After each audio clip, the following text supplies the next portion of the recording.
আসসালামু আলাইকুম। আমি ইয়াসিন আরাফাত, পড়াশোনা করতেছি রাজশাহী মেডিকেল কলেজে।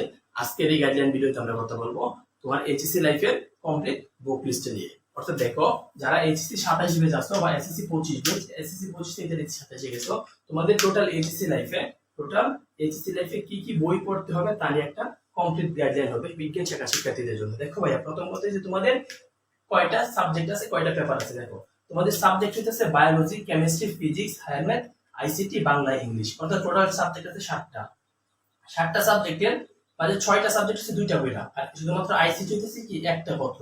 অর্থাৎ 6টা সাবজেক্টের 6 গুণ 2 প্লাস হচ্ছে 1। অর্থাৎ তোমার টোটাল পত্র আছে কয়টা? 13টা। তোমার টোটাল 13টা বই পড়তে হইব, তাই না? বায়োলজির জন্য 2টা পত্র 2টা বই, কেমিস্ট্রির জন্য 2টা পত্র 2টা বই, ফিজিক্সের জন্য 2টা পত্র 2টা বই, হায়ার ম্যাথের জন্য 2টা পত্র 2টা বই, আইসিটির জন্য একটা বই, বাংলার জন্য 2টা পত্র 2টা বই, ইংরেজির জন্য 2টা পত্র 2টা বই। এখন দেখো ভাইয়া, বায়োলজির জন্য তুমি কি পড়বা? ঝামেলা হইতেছে, তোমরা যখন এসএসসি তে পড়ছো সরকার কর্তৃক একটা বই ছিল, এই বইটা পড়লেই হইতো। এই বইয়ের পাশাপাশি বিভিন্ন টেস্ট পেপার কিন্তু এটাই ছিল মেন বই। কিন্তু এখন ভাইয়া এইচএসসি তে মেন বই বলে কিছু নাই, মানে ফিক্সড কোনো মেন বই, সরকার কর্তৃক কোনো ফিক্সড কোনো মেন বই নাই। তবে বাজারে যে রাইটার গুলো আছে, সরকার কর্তৃক অনুমোদিত কিছু রাইটার কর্তৃক, সরকার কর্তৃক অনুমোদিত কিছু বই আছে। যেমন ধরো যে বায়োলজির জন্য হয়তো বা 15-16টা রাইটারের বই আছে, কেমিস্ট্রির জন্য 15-16টা বই আছে, আবার ফিজিক্স, হায়ার ম্যাথ সবগুলোর জন্য 8-10টা করে বই আছে। এর মধ্যে তুমি কোনটা পড়বা? দেখো, কথা বলি, তুমি বায়োলজির জন্য সবচেয়ে স্বয়ংসম্পূর্ণ যে বই, অর্থাৎ বায়োলজিতে 2টা পার্ট, একটা হচ্ছে বোটানি আর একটা হচ্ছে জুলজি। সবচেয়ে বেস্ট যে বইটা তা হচ্ছে ভাই বোটানির জন্য হাসান স্যার, জুলজির জন্য আজমল স্যার। তুমি কি ভাই সব বই পড়বা? না, তুমি জাস্ট 2টা বই পড়বা। বোটানির জন্য হাসান স্যার, জুলজির জন্য আজমল স্যার। এই যে বোটানির জন্য হাসান স্যার আর জুলজির জন্য আজমল স্যার, এই 2টা বইটা তুমি কি বানায় নিবা? তোমার টেক্সট বুক।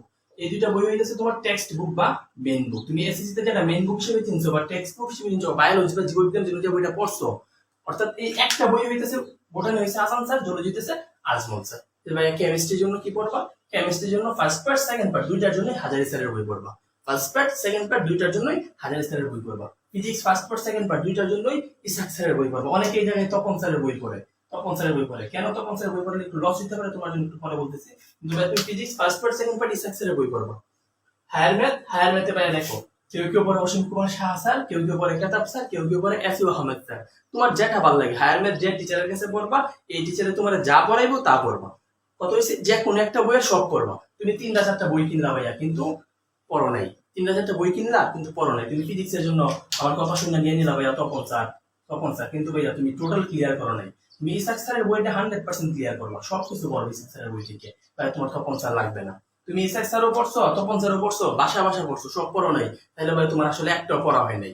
তুমি এই বইগুলো 100% ক্লিয়ার করো। এই বইগুলো 100% ক্লিয়ার করলে যথেষ্ট, এনাফ।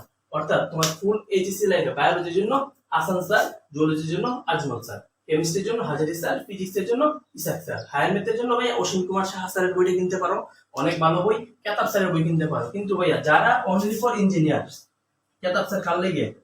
অনলি ফর ইঞ্জিনিয়ারিং, যারা ইঞ্জিনিয়ারিং এ যেতেছো শুধুমাত্র তাদের জন্য কেতাব স্যারের বইটা দরকার। এছাড়া কেতাব স্যারের বই কিনো না, কারণ এত মোটা বই ম্যাথের জন্য লাগে না। যারা ইঞ্জিনিয়ার্স না, তারা অসীম কুমার শাহ স্যারের বই অথবা এস ইউ আহমদ স্যারের বই, তোমার কোচিং এ যেটা পড়াইবো বা তোমার প্রাইভেট যা পড়াইবো তুমি তা পড়বে। তবে অসীম কুমার শাহ স্যারের বই পড়াইতেছে যথেষ্ট, এস ইউ আহমদ স্যারের বই পড়াইতেছে যথেষ্ট। যদি কেতাব স্যার পড়তে চাও, যারা ইঞ্জিনিয়ারিং স্টুডেন্ট, ইঞ্জিনিয়ারিং প্রিপারেশন নেওয়ার মাইন্ডসেট আছে, তোমাদের জন্য শুধুমাত্র কেতাব স্যারের বই। এছাড়া ভাইয়া কেতাব স্যারের বই পড়ার একদমই দরকার নাই। এখন দেখো ভাইয়া, টোটাল এই হইতেছে তোমার বুক লিস্ট। এখন কিছু কথা বলি যে ভাইয়া আমার স্বপ্ন তো মেডিকেল, আমার স্বপ্ন হইতেছে মেডিকেল অ্যাডমিশনে দিব, আমি মেডিকেলে বসবো, ম্যাটে বসবো। আমি কি করবো? আমি নিজের আগে রাখতে চাইতেছি। তুমি একটা এইচএসসি তে উঠছো, তুমি চাইতেছো যে ভাই আমি এইচএসসি প্রিপারেশনের সাথে সাথে মেডিকেল অ্যাডমিশনের প্রিপারেশনটা গুছায় নিব। আমার জন্য কি করা যেতে পারে? তাহলে বুঝো ভাইয়া, মেডিকেলের জন্য যে ভাইয়া তোমার প্রিপারেশন গুছাইবা, প্রথম হচ্ছে মেডিকেলে কয়টা বিষয় থেকে প্রশ্ন আসে। তোমার এই যে 3টা বিষয়, বায়োলজি, কেমিস্ট্রি, ফিজিক্স, এই টোটাল 3টা বিষয় থেকে নাম্বার আছে কত? 75। বায়োলজি থেকে আসবে 30, কেমিস্ট্রি থেকে আসবে 25 এবং ফিজিক্স থেকে আসবে 20, টোটাল 75। মানে 75 মার্কসের প্রিপারেশন তুমি চাইলে এইচএসসি থেকে নিতে পারো।